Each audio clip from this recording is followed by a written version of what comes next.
Assalamualaikum warahmatullahi wabarakatuh. Selamat bergabung di channel YouTube Dul Art. Pembahasan kita kali ini adalah pembahasan soal-soal untuk seleksi P3K khusus guru, yaitu materinya tentang kompetensi teknis yang pertama.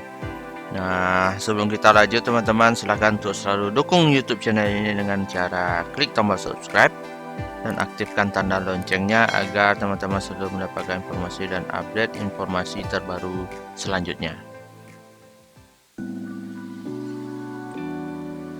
Kriteria atau acuan atau pedoman dasar dalam menentukan pencapaian minimal hasil belajar peserta didik dinamakan A. Standar kompetensi lulusan atau SKL, B. Kriteria kelulusan, C. Ambang batas minimum lulus, D. Kriteria ketuntasan minimal atau KKM, E. Nilai rapor.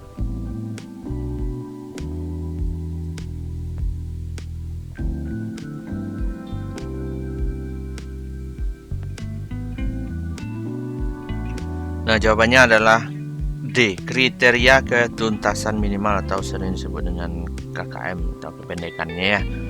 Nah, baik, kita bahas pembahasannya. Nah, standar kompetensi lulusan adalah kriteria mengenai kualifikasi kemampuan lulusan yang mencakup sikap, pengetahuan, dan keterampilan. Nah, kriteria kelulusan adalah persyaratan pencapaian minimal untuk dinyatakan lulus. Kemudian, ambang batas minimum merupakan nilai paling rendah yang harus dipenuhi oleh setiap peserta didik. Kriteria ketuntasan minimal adalah kriteria atau acuan atau pedoman dasar dalam menentukan pencapaian minimal hasil belajar. Kemudian yang terakhir adalah nilai rapor, merupakan hasil kumpulan nilai mata pelajaran yang dimiliki setiap siswa yang berisi laporan nilai selama 1 semester. Dan jawaban di sini adalah D. Kriteria ketuntasan minimal atau KKM, yaitu kriteria atau acuan atau pedoman dasar dalam menentukan pencapaian minimal hasil belajar. Jadi jawabannya D ya. Baik, kita lanjut. Aspek yang berkaitan dengan perasaan, emosi, sikap dan derajat penerimaan atau penolakan terhadap suatu objek peserta didik disebut A. Kognitif, B. Psikomotorik, C. Afektif, D. Emotif, E. Sensitif.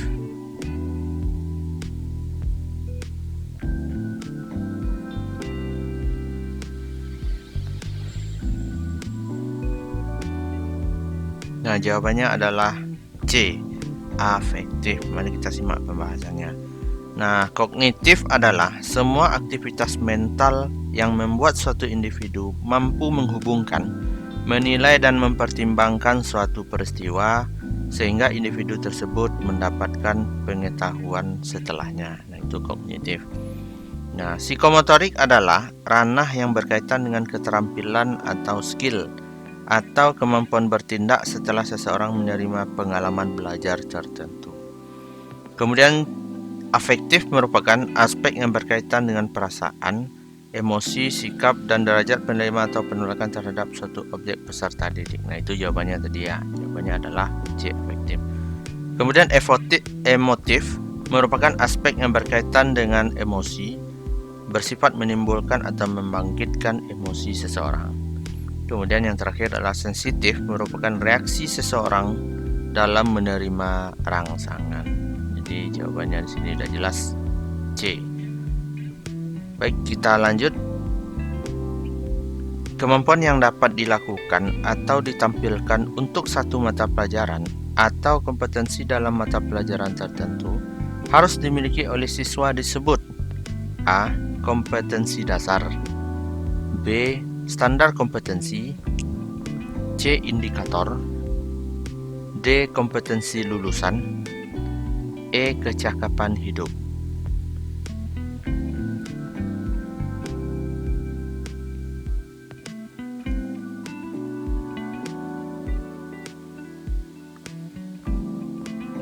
Jawabannya adalah B, standar kompetensi. Nah, pembahasannya teman-teman, kompetensi dasar merupakan acuan untuk mengembangkan materi pokok, kegiatan pembelajaran, dan standar kompetensi lulusan untuk penilaian. Kompetensi dasar dirumuskan untuk mencapai kompetensi inti yaitu pengetahuan, keterampilan, dan sikap. Standar kompetensi adalah kemampuan yang dapat dilakukan atau ditampilkan untuk satu mata pelajaran atau kompetensi dalam mata pelajaran tertentu yang harus dimiliki oleh siswa.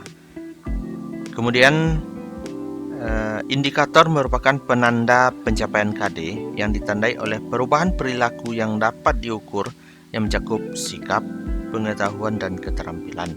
Indikator dikembangkan sesuai dengan karakteristik peserta didik, mata pelajaran, satuan pendidikan, potensi daerah, dan dirumuskan dalam kata kerja operasional yang terukur dan atau dapat diobservasi.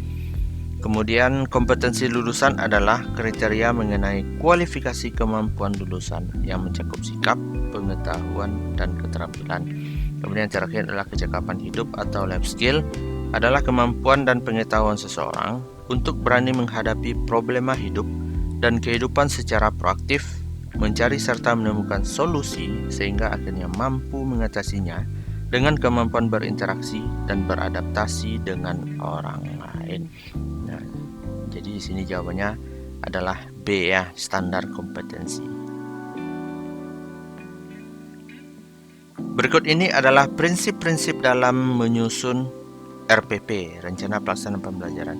Kecuali, nah ini pertanyaan adalah kecuali ya teman-teman. A. Memperhatikan perbedaan individu. B. Mendorong partisipasi aktif peserta didik. C. Kelengkapan sarana dan prasarana. D. Memberikan umpan balik dan tindak lanjut. E. Menerapkan teknologi informasi dan komunikasi.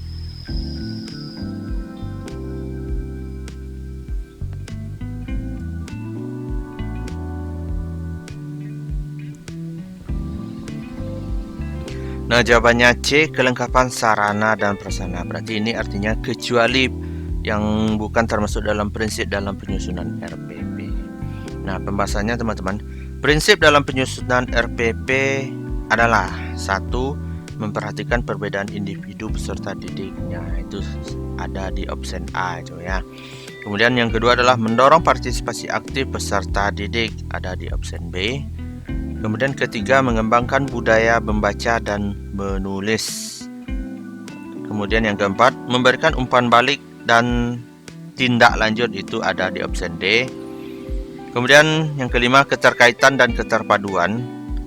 Dan yang keenam adalah menerapkan teknologi informasi dan komunikasi, yaitu ada di option E. Maka jawaban di sini prinsip penyusunan dalam RPP kecualinya adalah C, kelengkapan sarana dan prasarana. Kemudian kita lanjut. Yang tidak termasuk dalam 4 kompetensi yang harus dimiliki oleh guru profesional adalah A. Kompetensi pedagogik, B. Kompetensi keahlian, C. Kompetensi kepribadian, D. Kompetensi sosial, E. Kompetensi profesional.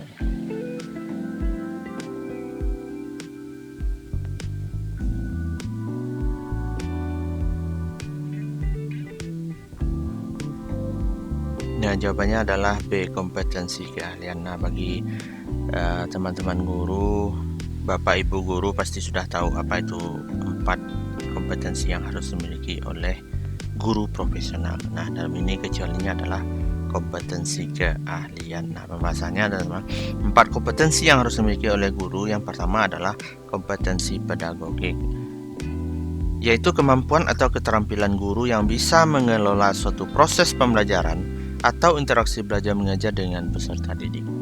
Kompetensi pedagogik bisa diperoleh melalui proses belajar masing-masing guru secara terus-menerus dan tersistematis, baik sebelum menjadi guru maupun setelah menjadi guru. Nah, itu kompetensi pedagogik.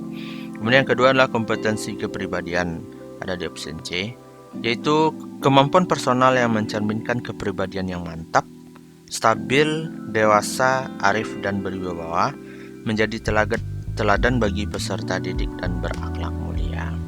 Kemudian yang ketiga adalah kompetensi profesional, adalah kemampuan atau keterampilan yang wajib dimiliki supaya tugas-tugas keguruan bisa diselesaikan dengan baik.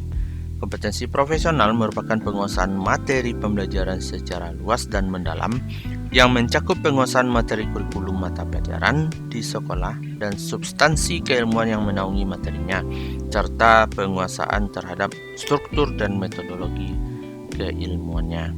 Kemudian yang terakhir, yang keempat adalah kompetensi sosial, merupakan kemampuan guru untuk berkomunikasi dan bergaul secara efektif dengan peserta didik, sesama pendidik, tenaga kependidikan, orang tua atau wali peserta didik, dan masyarakat sekitar.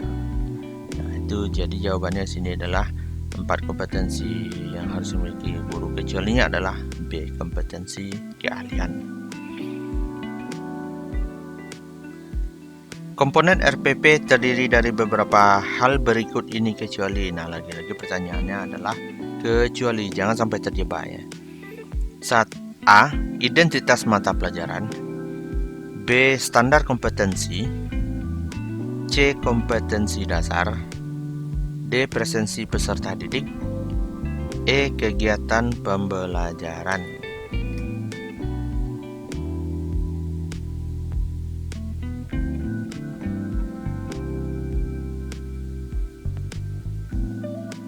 Nah, jawabannya di sini kecualinya ya, yaitu presensi peserta didik. Nah, ini pembahasannya. Komponen yang ada dalam RPP setidaknya meliputi, yang pertama adalah identitas sekolah. Kemudian yang kedua adalah identitas mata pelajaran, itu ada di opsi A. Kemudian yang ketiga adalah standar kompetensi, ada di opsi B. Kemudian kompetensi dasar ada di opsi C. Indikator pencapaian kompetensi, kemudian materi pokok, ketujuh kegiatan pembelajaran atau langkah-langkah, yaitu ada di opsi E. Kemudian ke-8 penilaian, teknis, jenis, bentuk, dan instrumen. Yang ke-9 adalah alokasi waktu. Ke-10 sumber atau bahan atau alat. Ke-11 penilaian. Nah, komponen RPP terdiri dari beberapa hal berikut ini kecualinya. Yang kecualinya adalah D, presensi peserta didik, karena tidak ada dalam komponen penyusunan RPP yang sudah kita jabarkan di pembahasan kali ini. Baik, kita lanjut. Prinsip profesionalitas yang harus dimiliki dosen atau guru sesuai Undang-Undang Guru dan Dosen adalah sebagai berikut, kecuali. Nah, ini juga pertanyaannya kecuali. Hati-hati. A. Mampu mengenal karakteristik setiap siswa atau setiap mahasiswa di perguruan tinggi atau sekolahan. B. Memiliki bakat, minat, panggilan jiwa, dan idealisme. C. Memiliki kualifikasi akademik dan latar belakang pendidikan sesuai dengan bidang tugas. D. Memiliki kompetensi yang diperlukan sesuai dengan bidang tugas. E. Memiliki komitmen untuk meningkatkan mutu pendidikan, keimanan, ketakwaan, dan akhlak mulia.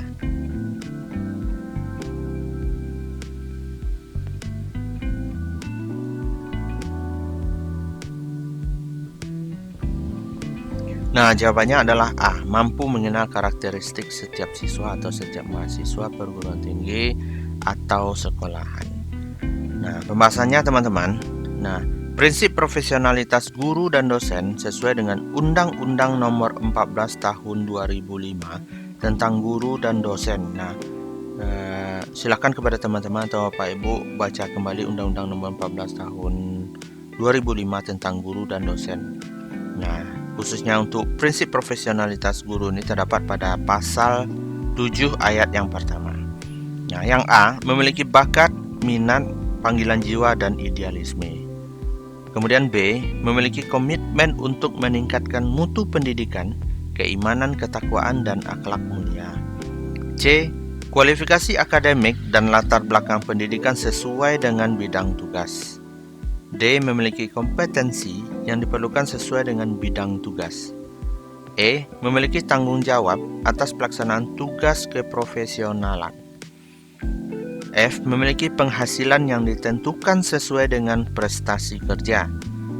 G. Memiliki kesempatan untuk mengembangkan keprofesionalan secara berkelanjutan dengan belajar sepanjang hayat. H. Memiliki jaminan perlindungan hukum dalam melaksanakan tugas keprofesionalan. Dan I. Memiliki organisasi profesi yang mempunyai kewenangan mengatur hal-hal yang berkaitan dengan tugas keprofesionalan guru. Nah, ini teman-teman ya, prinsip profesional guru dan dosen menurut Undang-Undang Nomor 14 Tahun 2005 yang terdapat dalam pasal 7 ayat 1. Ada 9, 1, 2, 3, 4, 5, 6, 7, 8, ada 9 prinsip profesionalitas guru dan dosen. Nah, silakan dibaca lagi Undang-Undang Nomor 14 Tahun 2005 ini tentang guru dan dosen. Jadi di sini jawabannya tadi adalah A ya. Baik, kita lanjut. Yang termasuk kewajiban seorang guru dan dosen adalah A. Memperoleh penghasilan di atas kebutuhan minimum dan jaminan kesejahteraan sosial. B. Mendapatkan promosi dan penghargaan sesuai dengan tugas dan prestasi. C. Memperoleh perlindungan dalam melaksanakan tugas dan hak atas kekayaan intelektual. D. Meningkatkan dan mengembangkan kualifikasi akademik dan kompetensi secara berkelanjutan sejalan dengan perkembangan ilmu pengetahuan, teknologi, dan seni. E. Memiliki kebebasan dalam memberikan penilaian dan penentuan kelulusan peserta didik.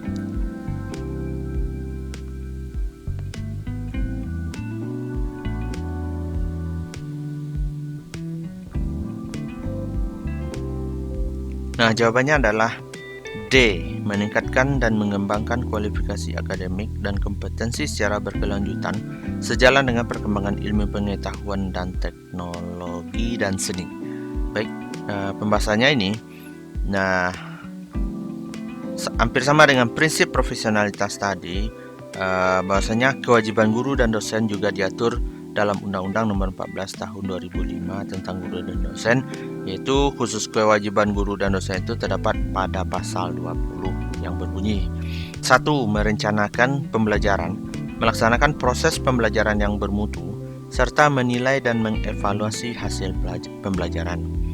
2. Meningkatkan dan mengembangkan kualifikasi akademik dan kompetensi secara berkelanjutan sejalan dengan perkembangan ilmu pengetahuan, teknologi, dan seni. Nah, ini jawabannya tadi ya. Kemudian yang ketiga adalah bertindak objektif dan tidak diskriminatif atas dasar pertimbangan jenis kelamin, agama, suku, ras, dan kondisi fisik tertentu, atau latar belakang keluarga dan status sosial ekonomi peserta didik dalam pembelajaran. Kemudian yang keempat adalah menjunjung tinggi peraturan perundang-undangan, hukum dan kode etik guru, serta nilai-nilai agama dan etika. Yang kelima, memelihara dan memupuk persatuan dan kesatuan. Nah, inilah kewajiban guru dan dosen berdasarkan Undang-Undang Nomor 14 Tahun 2005, yaitu pada pasal 20. Maka berkaitan dengan pertanyaan tadi, jawabannya adalah D, itu meningkatkan dan mengembangkan kualifikasi akademik dan kompetensi secara berkelanjutan sejalan dengan perkembangan ilmu pengetahuan, teknologi, dan seni. Baik, kita lanjut. Yang tidak termasuk dalam jenis evaluasi dalam kurikulum adalah A. Evaluasi hasil, B. Evaluasi rencana, C. Evaluasi proses, D. Evaluasi komprehensif, E. Evaluasi reflektif.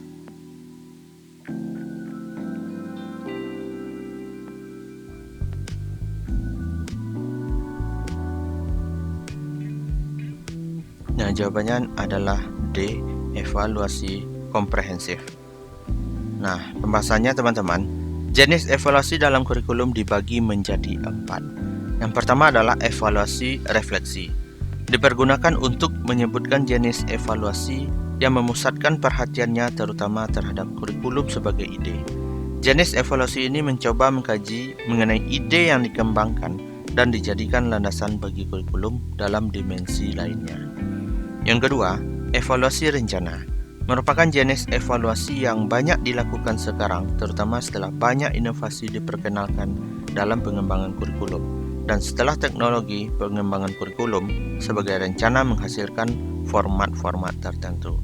Yang ketiga, evaluasi proses, sering disebut dengan evaluasi implementasi kurikulum. Istilah proses digunakan untuk memperkuat pengertian kurikulum sebagai suatu proses, sesuatu yang terjadi di sekolah. Kemudian yang keempat adalah evaluasi hasil, merupakan evaluasi kurikulum yang paling tua. Evaluasi hasil disebut penilaian hasil belajar. Sekalipun pengertiannya sama, tetapi cakupannya berbeda. Karena hasil yang dimaksud dalam evaluasi hasil adalah hasil belajar, bukan hanya berkenaan dengan domain pengetahuan, tetapi juga domain keterampilan dan sikap. Maka jawabannya di sini adalah D. Baik, kita lanjut ke soal selanjutnya. Dalam menerapkan strategi pembelajaran berbasis multiple intelligency, ada langkah-langkah yang dapat digunakan, antara lain: A. Membuat kebijakan baru mengenai strategi pembelajaran. B. Menggunakan modalitas belajar yang tertinggi, yakni visual, auditori, dan kinestetis. C. Mengkaji kembali apa yang telah dipelajari oleh siswa. D. Menyediakan fasilitas yang lengkap untuk semua jenis kecerdasan. E. Menyediakan fasilitas penunjang pembelajaran.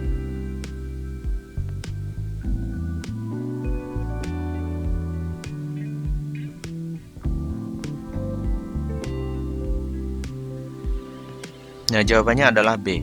Menggunakan modalitas belajar yang tertinggi, yakni visual, auditori, dan kinestetis. Nah, pembahasannya ya. Langkah yang digunakan dalam strategi pembelajaran multiple intelligency yaitu 1. Proses transfer ilmu dua arah, guru mengajar atau memberikan presentasi, dan proses kedua, siswa belajar atau siswa beraktivitas. Kemudian yang kedua, menggunakan modalitas belajar yang tertinggi yakni visual, auditori, dan kinestetis. Nah, ini jawabannya tadi ya. Kemudian yang ketiga adalah mengaitkan materi yang diajarkan dengan aplikasi dalam kehidupan sehari-hari. 4. Menyampaikan materi yang diajarkan kepada siswa dengan melibatkan emosinya. Hindarkan pemberian materi secara hambar.